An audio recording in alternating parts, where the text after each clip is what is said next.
સરદાર વલ્લભભાઈ પટેલની પુણ્યતિથિ નિમિત્તે સુરતના બારડોલી ખાતે સરદાર સંગોષ્ઠીનું આયોજન કરવામાં આવ્યું હતું અને જેમાં પૂજ્ય મોરારી બાપુ સહિતના મહાનુભાવોએ સરદાર પટેલ વિશે વિચારો રજૂ કર્યા હતા। મોરારી બાપુએ સરદાર પટેલના વ્યક્તિત્વ ઉપર પ્રકાશ પાડ્યો। કાર્યક્રમમાં સરદાર પટેલ લડવૈયા કરતા ઘડવૈયા વધુ હોવાનો એક જ સૂર જોવા મળ્યો।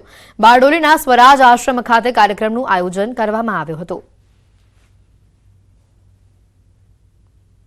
श्रवण करना एक विज्ञान है साहब, एक बहुत बड़ा विज्ञान है मेरी दृष्टि से।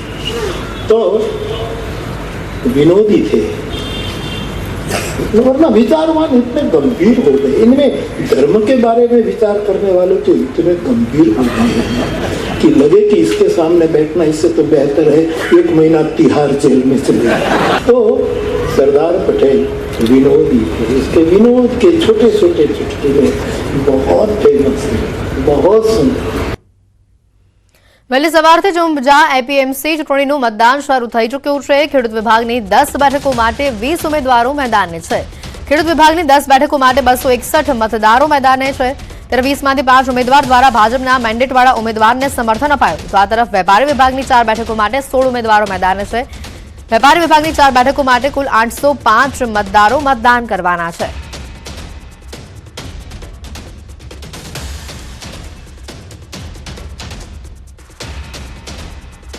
ખેડૂત પ્રતિનિધિના અંદર 200 કરતા વધારે મત પડી ચૂક્યા છે અત્યાર સુધીમાં અને અહીંયા વેપારીમાં લગભગ 568 કરતા વધારે મતદાનનું મતદાન થઈ ગયું છે। તમને શું લાગે છે ભાજપનો ભારતીય જનતા પાર્ટીની પેનલ બંને પેનલો 100% જીતશે। અત્યારના ચિત્રો બધી સારું એવું દેખાય છે। પાર્ટીએ સમરસ પૂરેપૂરતા પ્રયત્નો કરેલા છે અને અમારા કાર્યકર્તાઓ પણ સાથે લાગેલા છે। એક મળીને બધાને સાથે રાખવા પૂરતા પ્રયત્નો કરેલા છે અને એ પ્રયત્નો અમારા ચાલુ છે અને એનું પાલન થાય એના માટે પૂરેપૂરો આગ્રહ રાખેલો છે। ઊંઝા એ સમગ્ર એશિયામાં ખ્યાતનામ મસાલા બજાર છે, એટલે આની ચૂંટણી પ્રત્યે લોકોને ચોક્કસ જિજ્ઞાસા હોય, પણ અહીંયા આગળ ખૂબ જ સૌહાર્દભર્યા વાતાવરણમાં અત્યારે ચુનાવ થઈ રહ્યો છે। ખેડૂત વિભાગની 10 બેઠકો માટે 261 મતદારો મતદાન કરવાના છે। ખેડૂત વિભાગ માટે તમામ મતદારોનો જબરો ઉત્સાહ પણ જોવા મળી રહ્યો છે। એપીએમસી ચૂંટણીનું મતદાન વહેલી સવારથી જ શરૂ થઈ ચૂક્યું છે। ભાજપમાં બળવા વચ્ચે પણ શાંતિપૂર્ણ માહોલમાં મતદાનની પ્રક્રિયા અત્યારે થઈ રહી છે। વેપારી વિભાગની 4 બેઠકો માટે 805 મતદારો આજે મતદાન કરવાના છે। ખેડૂત વિભાગની 10 બેઠકો માટે 261 મતદારો મતદાન કરશે। તમામ જે લોકો છે, જે મતદારો છે, તેઓમાં ભારે ઉત્સાહ જોવા મળી રહ્યો છે આ મતદાનને લઈને। ત્યારે સારી ટકાવારીમાં મતદાન થાય તેવી લોકો પણ અપીલ કરી રહ્યા છે। વધુ માહિતી મેળવીશું। એક કેતન જોડાઈ ચૂક્યા છે ફોન લાઈન પર સંવાદદાતા। કેતન, અત્યાર સુધીમાં કેટલી ટકાવારી આવી છે મતદાનની સામે? ચોક્કસથી જણાવી દઉં કે ઊંઝા એપીએમસી ચૂંટણીને લઈ સમાજ જે મતદારો હોય છે તેમાં ઉત્સાહ જોવા મળી રહ્યો છે। હાલની વાત કરીએ તો વેપારી મંડળમાં 4 બેઠક માટે છે આમાં મતદાન યોજાયું છે, જેમાં 805 જેટલા મતદારો છે। 805 મતદારોમાંથી 245 જેટલા જે મતદારો હોય છે તેમના દ્વારા મતદાન કરવામાં આવી ચૂક્યું છે। ત્યારે બીજી બાજુ વાત કરીએ તો ખેડૂત વિભાગની વાત કરીએ તો ખેડૂત વિભાગમાં 261 જેટલા જે મતદારો છે, મતદારોમાંથી 200 કરતા વધુ જે હોય છે તે મતદાન થઈ ચૂક્યું છે, એટલે કે ખૂબ જ ઉત્સાહ હોય છે તે મતદારોમાં જોવા મળી રહ્યું છે। 70% કરતા વધુ જે મતદાન થઈ ચૂક્યું છે। હજી સુધી 5 વાગ્યા સુધી મતદાન થશે, એટલે કે 90% કરતા વધુ મતદાન થાય તેવી પૂરી શક્યતા હાલમાં જોવા મળી રહી છે। બિલકુલ, આભાર કેતન માહિતી બદલ। તો ખેડૂત વિભાગની 10 બેઠકો માટે તમામ જે મતદારો છે તે મેદાને છે। સ્થાનિક સ્વરાજ્યની ચૂંટણીને લઈને બીજેપી એક્શન મોડ પર જોવા મળી રહી છે। બનાસકાંઠામાં કમલમ ખાતે બેઠક યોજાઈ। પ્રભારી મંત્રી બળવંતસિંહની હાજરીમાં આ બેઠકનું આયોજન કરવામાં આવ્યું। બેઠકમાં આગામી ચૂંટણી સંગઠન માળખાને લઈને વિશેષ ચર્ચા કરવામાં આવી, જેમાં મોટી સંખ્યામાં ભાજપ આગેવાનો હાજર રહ્યા હતા।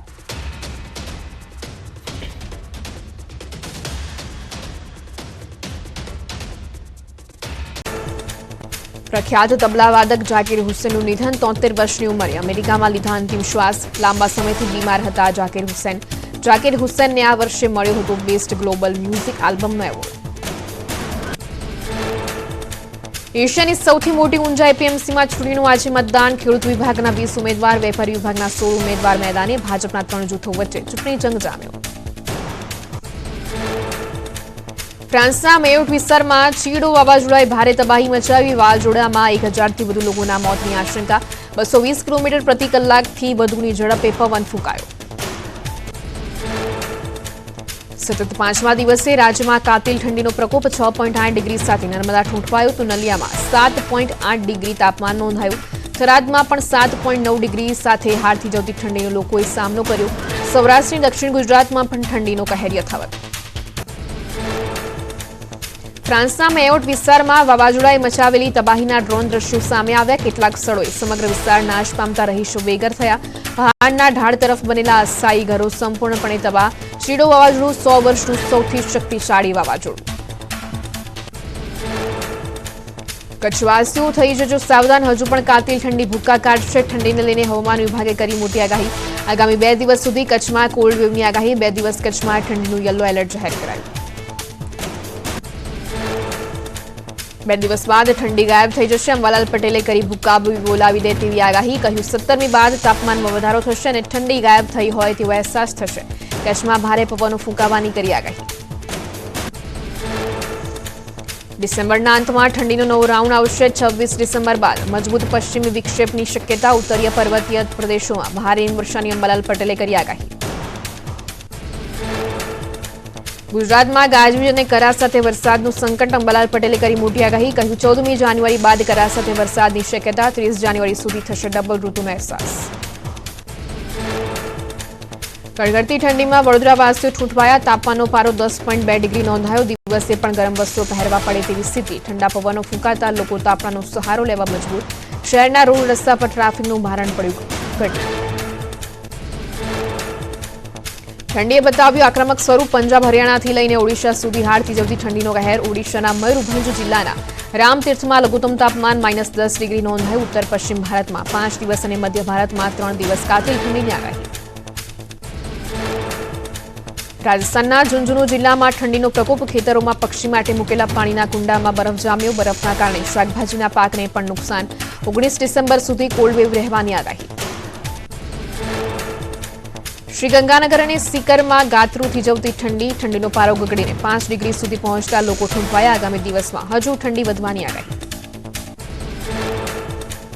રાજસ્થાનના લોહવારામાં ઠંડીનો પ્રકોપ. ઉત્તર ભારતમાં ભારે હિમવર્ષા થતા રાજસ્થાનના અનેક જિલ્લાઓમાં ઠંડીનું એલર્ટ અપાયું. તો અજમેર સહિત અનેક શહેરોમાં તાપમાન ગગડતા વાહનો પર બરફની ચાદર જોવા મળી.